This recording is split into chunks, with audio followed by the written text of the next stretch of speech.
Dengan ditetapkannya Farhad sebagai tahanan kota, Dhani yang seakan tak ingin dipusingkan lagi dengan kemelut berlarut-larut bersama Farhad Abbas, justru mengajak Al dan Safian nonton film bersama di salah satu bioskop di Jakarta.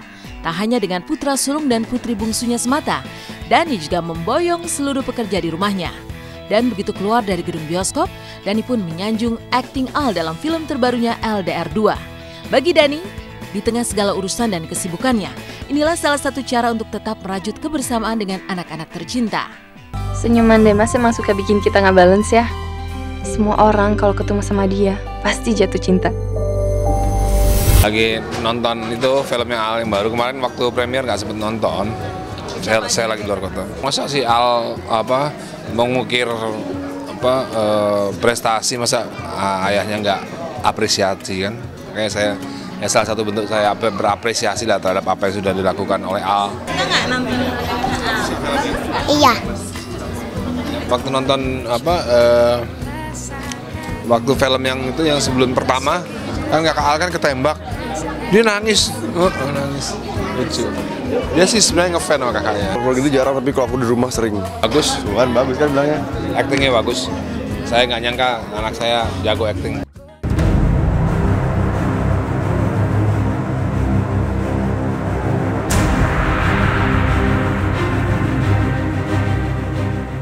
Sementara kasus Dhani Farhad tinggal menunggu persidangan, kasus yang menyeret nama Master Limbat justru bergulir semakin panas. Tak terima dituding ikut terlibat dalam dugaan pencurian mobil di sebuah apartemen di kawasan Jakarta Utara, Master of Fakir ini pun kini mengambil langkah hukum.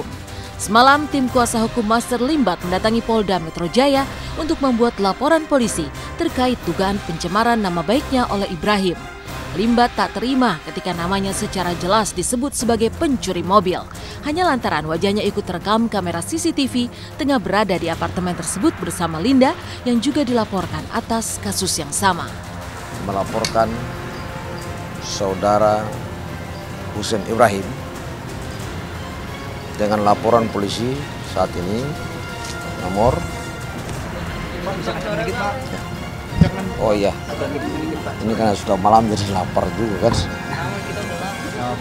Ya, terkait dengan laporan polisi pada hari ini nomor TBL 4017/9/2015 terkait pencemaran nama baik yang dikenakan pasal 310.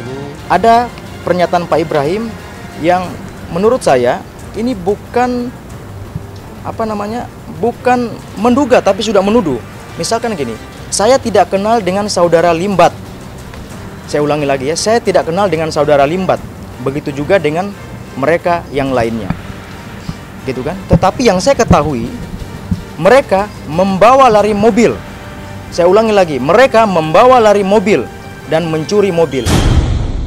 Saya rasa haknya dia untuk mengatakan ada pencemaran nama baik, tapi terlalu dini dan prematur bagi saya untuk menilai mereka mengatakan ada suatu pencemaran nama baik, ya.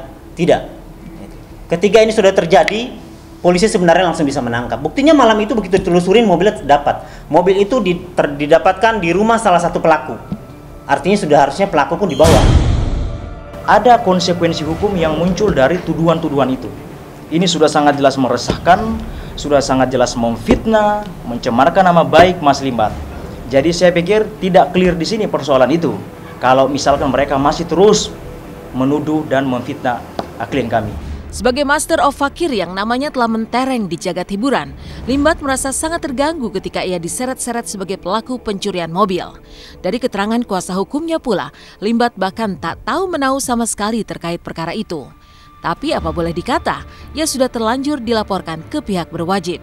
Lalu akankah Limbat memenuhi panggilan polisi ketika penyidik merasa perlu memintai keterangannya? Master warga negara yang baik pasti akan ikuti proses hukum yang sesuai prosedur. Belum, masih saksi.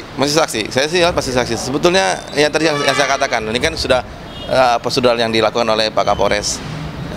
Tadi yang saya katakan dari awal bahwa seharusnya semestinya tidak perlu ada pemanggilan. Saya agak sedikit ada banyak kekecewaan yang sebagai kuasa hukum dari klien kami Pak Ibrahim. Saya sebagai kuasa hukumnya agak sedikit kecewa. Nanya kenapa kok mesti ada pemanggilan? Kan sudah jelas barang bukti sudah ada, saksi-saksi sudah diperiksa, sudah pada BAP. dari mulai security, terus bantu suster dan sebagainya, bukti CCTV. Apalagi yang harus ditunggu-tunggu gitu. Seharusnya kan kalau memang udah bentuknya ini bukan delik aduan, udah bentuknya ini dalam ranahnya unsur pidana yang sudah terpenuhi, ya nggak perlu ada panggilan-panggilan lagi. Seharusnya ya yang saya katakan, Pak Kapolres ya selaku penegak hukum ya bertindak agak sedikit cepat ya. Bagaimana caranya ya dibawa dulu lah, atau ya, bukan ditangkap sebetulnya ya. Dia bahasa itu pemanggilan yang sifatnya bukan pemanggilan secara resmi ya. Pemanggilan itu ya ini ya, pemanggilan yang sifatnya bukan pemanggilan paksa juga. Jadi harusnya pada saat setelah kejadian mobil ditemukan harus dicari. Kalau Pak Ibrahim mengatakan bahwa klien kami membolari mobil hanya karena dengan CCTV, tolong dibuktikan CCTV mana yang dimaksud. Itu yang saya harus jelaskan. CCTV di mana yang dimaksud Pak Ibrahim, ada di dalam situ klien kami membolari mobil.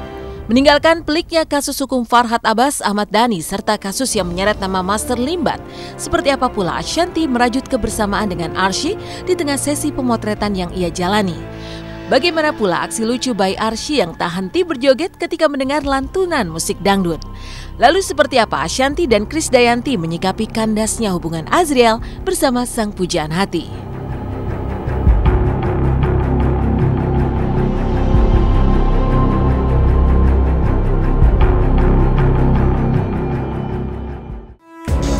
Menjadi seorang bintang sekaligus ibu dari arsy-adara musisian Nur Hermansyah, Ashanty jalani kedua peran itu secara bersamaan.